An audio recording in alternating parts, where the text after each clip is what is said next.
Lentor Mansion can buy or buy. Hi, my name is Alan from Alan Way Property. Welcome back to my YouTube channel. In today's video, I'm going to talk about an upcoming new condominium in District 26. This condo is none other than Lentor Mansion. I think I don't need to say so much. I assume those that are keen have already visited the show flat this week. Anyway, let me dive straight into the SWOT analysis. Let's go. Let's touch a little on the site details. Lentor Mansion is located along Lentor Hill Road in Lentor Hill Estate. It's minutes walks away from Lentor MRT station, where you can travel to the city with just a few MRT stops. It's also near the popular Ang Mo Kio 625 Market and Hawker Centre, which I frequently go to.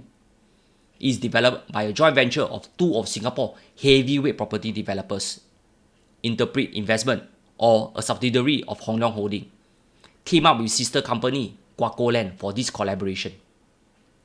In fact, both players are heavily invested in this neighborhood. Of the 6 land parcels sold by URA in this new estate so far, Guaco Land and Hong Leong, through its subsidiary, are involved in 5 of them. These 5 include Lentor Modern and its mall, Lentor Hill Residence next door, and Lentora across the road. Here, this 99-year site sits on the 235,000 square feet of land that has a plot ratio of 2.1 under the URA master plan.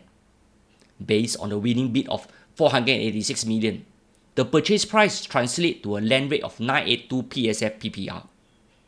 After factoring in construction costs, professional fees and others, the break-even cost worked out to be 1797 PSF. Let us add another 15% margin. The estimated selling price should hover around 2066 PSF. We will come to the pricing later. There are a total of 6 blocks with 533 units. There is a mixture of 2 to 5 bedrooms over 8 or 16 story high. Their facilities spread out over the ground level and on the 9-story sky terrace. Here, let us briefly go into the floor plans.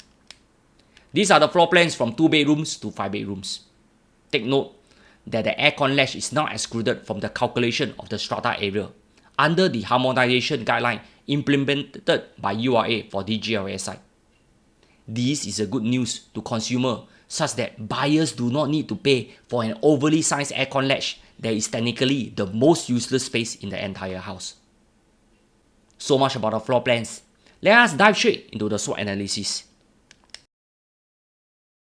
In terms of location, this is a city fringe location. It's not near the city, but more of a heartland location. The plus point is having a sheltered linkway to Lentor MRT station and upcoming Lentor Modern Mall. You also have access to the numerous affordable hawker centers and wet market around Ang Mo Kio town. This means your cost of living will be significantly lower.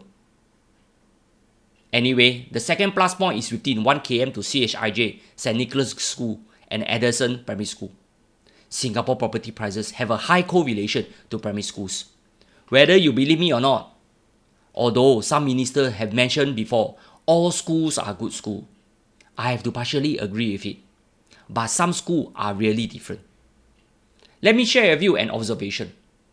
A few days ago, I came upon this community outreach program by Raffles Girls Secondary School. They have partnered with a senior activity center to organize activities for seniors staying in Tanglin Hawk Estate. The girls have spent the whole week preparing for this event. They create their own games and set up various stalls to engage residents to participate. When I interact with these Secondary 1 girls, I know they are different. They can interact well with strangers and are bilingual. Moreover, they are also very humble. Most importantly, this outreach program has provided them an opportunity to be on the ground. I think this is very important to groom leaders for the future. That is why I think RGSS got standard. Well done! Going forward, more secondary schools should do the same. This is the best lesson they can learn from the society. The third strength I want to highlight is the reputation of the developers. Guaco Land and Hong Leong Holdings. They build quality houses and got standard in their project management to hand over to defect liability period. I think the last part is a very important aspect for most homeowners. I also understand some projects that recently TOP have defects issues. The developers and the homeowners are having dispute regarding quality control. Sian, if I'm you, after paying top dollars, I still need to resolve legal issue with developers. That is why always buy from reputable developers, even if they cost a little more. At least they have a track record and they don't dare to play with their reputation. Let's take a look at the site map. Those internal facing will see the swimming pools, facilities and landscape area. This one is quite standard. But if you are those units that face outwards, you could be seeing your neighbor in another condo development. That is why you must have curtains in most new homes today. Here, quite irony, the full height window is built for you to enjoy the scenery, see the birds, see the rainbow, and also see your neighbor what they are doing. Yet at the same time, curtains inside your home is to prevent others from seeing what you are doing. I think this is a design flaw we need to tackle. I know sometimes in landscape Singapore, no choice. Another concern I have regarding new home is why are there no yard area? Why can't they learn from HDB? Copy and paste HDB design. HDB now also doesn't have that take-go in their design. Now they only give you 5 metal rods. Bo pian. I think having metal rods is still better than no rods. Don't say I complain. You go and see how other people do their laundry today. Sadly, most balconies are their laundry area. You hang your clothing and bed sheets to your undergarment for all your neighbors to see. Like that, where got standard? Here, don't say I complain. Let me share with you a solution. These are the outdoor laundry poles I saw in the Sunshine condo in Serangoon that I recently sold. The developers has incorporated a laundry pole outside into their common area, in between the void. From the outside, you can't really see. I think this is a good design. The best part is you don't even need to pay for this strata area. For my architect friends who are watching this video, please go and find out the pain points homeowners are facing today. Only by solving the problem, we can then build iconic condo that future generation will be proud of and worth preserving. Most importantly, you will ask me is, can make money or not? Let us take some reference. We will compare a project in nearby Ang Mo Kio that is also 99 years leasehold and near the MRT station. The panorama is built by Wheelock Property near Mayflower MRT station. I can still recall, way back in 2014, the developer was selling an average of 1,003 PSF. That was considered high back then. Then sales remained muted because the economy was not doing well. Developers cut prices to around 1,002 per square feet between 2015 to 2016. As usual, Singaporeans love discount. And what happened next? The panorama was fully sold in no time. And when this unit hit the resale market, they all huat like BTO flats. Some say the timing was right. Some say the MRT effect. Some say COVID-19 and so on. Some also ask why they never buy. Anyway, from the resale transaction, all 200 are profitable transactions. This is the million-dollar question. Can Lentor Mansion recreate this magic? That really depends on its entry price. So far, these are the indicative prices from the developers. The starting price is from 2,082 PSF.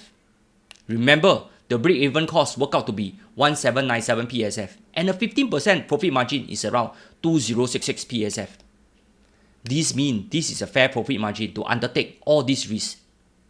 Let's take a look at panel average prices today. The average prices is close to 2,000 per square feet. Panel 99 years lease start from 2013 or 11 years old. This means that Lentor Mansion is selling slightly higher than panel prices by about $100 per square feet more, but it is newer. Hence, I think there is a low risk of losing money. Rather, there could be an opportunity to profit from it in the future. Do you agree with me?